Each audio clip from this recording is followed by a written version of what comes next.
President Cyril Ramaphosa has signed a proclamation authorising the Special Investigative Unit to investigate allegations of corruption related to COVID-19 relief funds and food parcel distribution. Is government ready to act, though, on that corruption, or is this just another instance of talk and no action? Lawson Naidoo, the Executive Director at the Council for the Advancement of the South African Constitution, now joins me on the line to unpack this. Lawson, another special proclamation. The SIU is going to investigate. We all know this story so very, very well. The Zondo Commission has not put a single person in prison. We have only seen action on VBS. Is this just another process? Well, good morning, Karima, and thank you very much. Look, I think we know that corruption is an endemic problem in South African society, and we haven't really grappled with the fact of what institutional mechanisms we need to have in place in order to combat corruption effectively. The fact that the President has now signed new proclamations authorizing the Special Investigating Unit to undertake investigations into COVID-related corruption is welcome. But it cannot be a long-term sustainable solution that we have to rely on a presidential proclamation in order to uncover and investigate and prosecute corrupt activities. We need to have a much more sustainable solution, which is why CASAC has long argued that we need a proper, dedicated, truly independent anti-corruption agency that not only investigates cases of corruption, but undertakes preventative measures, because we need to deal with the capacity of the state, the systems and the processes within the state that allow corruption to flourish. And we also need a comprehensive public awareness campaign so that this can become what government likes to talk of as a whole of society response to this issue. Now, Lawson, you would have seen in this morning's papers the presidential spokesperson, Kusela Diko, tied to corruption linked to a Gauteng MEC for Health, Mr. Bandile Masuko's wife. This is the second week that she is making the headlines. This is extremely close in terms of proximity to President Ramaphosa's office. We saw the state capture years under Jacob Zuma. What should be President Ramaphosa's reaction to these stories involving his spokesperson? Because every time she speaks now, we are not going to be asking her questions about the government's position. We are now going to be asking her questions to explain herself. What should happen to Ms. Kusela Diko? Should she be suspended pending an investigation? How does this reflect on President Cyril Ramaphosa's office? Well, look, I think, firstly, Karima, I think Kusela Diko has responded to the allegations that were published last Sunday. She's given an explanation, and I think that she needs to, perhaps provide a bit more detail about that explanation, because there are some inconsistencies in the reports that have emerged, and there needs to be some clarification of this. And if it is necessary that she be suspended while this happens, and I think that would be the proper thing to do. They can't be, different levels of or different standards applied to different people depending on the position they hold. That's the fundamental issue about having a totally impartial, independent approach to dealing with corruption. So, this is a matter that's not going to go away, and it's up to Ms. Diko and the presidency to clarify it as soon as possible.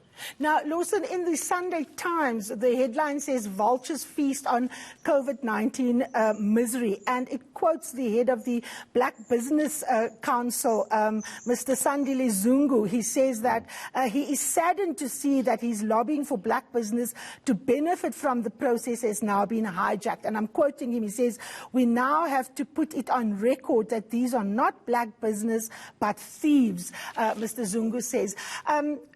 Business is often asked to be a partner with government, but we often see that the way in which business goes about, being a partner often leads to them lining their own pockets.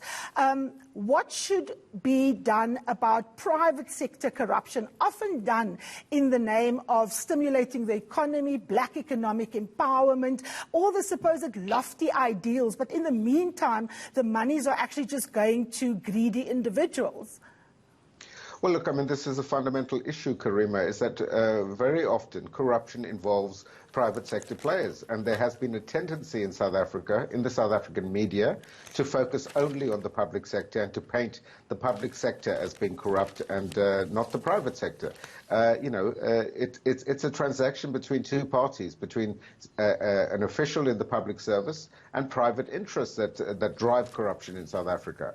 And it's whether it's business, whether it's black or white, they're equally culpable, and we need to have a mechanism to undo this. And I'm very glad that Sandile Zungu has spoken out in the way that he has, because it is incumbent upon business leadership to provide the way forward and to say that we will not tolerate in our midst corrupt private interests, and they must be outed by the business institutions themselves. So, I welcome Mr. Zungu's comments this morning. Now, there has been criticism on the SIU, the NPA, and other law enforcement agencies. And Lawson, I must put my cards on the table. I support this.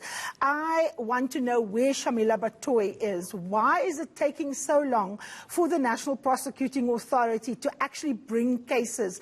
Robert McBride said in a recent interview before his appointment on CNBC Africa that the NPA is in search of perfect cases, and that the delay could very well undermine the credibility of the justice system. Should the NPA not take South Africa into their confidence and begin to accelerate the pace at which they prosecute corrupt people, given the litany of information that has been given through the Gupta leaks, forensic reports? Where are they? Well, I think we all share that level of frustration, Karima, that the NPA has been extremely slow to act. We have an investigating directorate that was established within the NPA over a year ago to deal with state capture and corruption cases. The wheels are moving extremely slowly. I think to the extent that Shamila Batoy has addressed this issue, she's spoken of the lack of resources, the lack of capacity and personnel within the NPA. But if those are constraints, then government needs to come, to assist them and say, well, this is a priority and we're going to make the resources available. So if it is a question of resources, government has to show its willingness to deal with it. It's got to put its money where its mouth is. And, we're tired of the rhetoric of, another anti-corruption task team, more words about fighting corruption, but we're not dealing with the fundamental issue. So, yes, the NPA has a lot to answer for, and they need to prioritize cases and show South Africa that action is being taken and a culture of impunity is not going to be allowed to prevail. Now, when we had the Nugent Commission of Inquiry, Lawson, we saw Judge Nugent, retired Judge Nugent, deal with the issue in a very innovative way, where he was able to pronounce on, the then head of SARS, Mr. Tom Moyane, before the commission completed their work. Zondo Commission is sitting again. We have had no innovative ways in which you could almost, say you've now dealt with certain things that can be handed over to law enforcement agencies. Are we not wasting time with wanting the Zondo Commission to run its complete course before a single thing gets done in terms of actually bringing people to book? Exactly. There's no reason for the Hawks or the NPA to wait for the Zondo Commission to complete its work before they conduct their own investigations and prosecutions in relation to corruption and state capture. There's nothing to stop them from doing that. But what would have assisted the process, and this is a call that many of us have been making for the whole duration of the Zondo Commission, is that the Deputy Chief Justice should have been issuing interim reports to dealing with his terms of reference in a systematic way, that he completes a series of investigations and then releases interim reports on the basis of those completed hearings, which will then allow the NPA and the Hawks to take matters forward. So I'm afraid that the way that the Zondo Commission has run itself, the fact that we're seeing all these witness delays in this past week, which could have been obviated if the Deputy Chief Justice had taken the simple measure of, just as a matter of course, issuing subpoenas to every single witness that was going to come forward. So one could, never say that, people are being treated differently. You issue a subpoena to everyone, and then there's no excuse for anyone not to appear before him. Absolutely. Thank you so very much. That is the Executive Director of CASAC, Lawson Naidoo, speaking there on the fact that the Zondo Commission of Inquiry can handle its business far more efficiently so that justice can be served. Still ahead, Sunday Times columnist Peter Bruce joins me to speak on several ministers who've tested positive for COVID-19 and its implications for governance.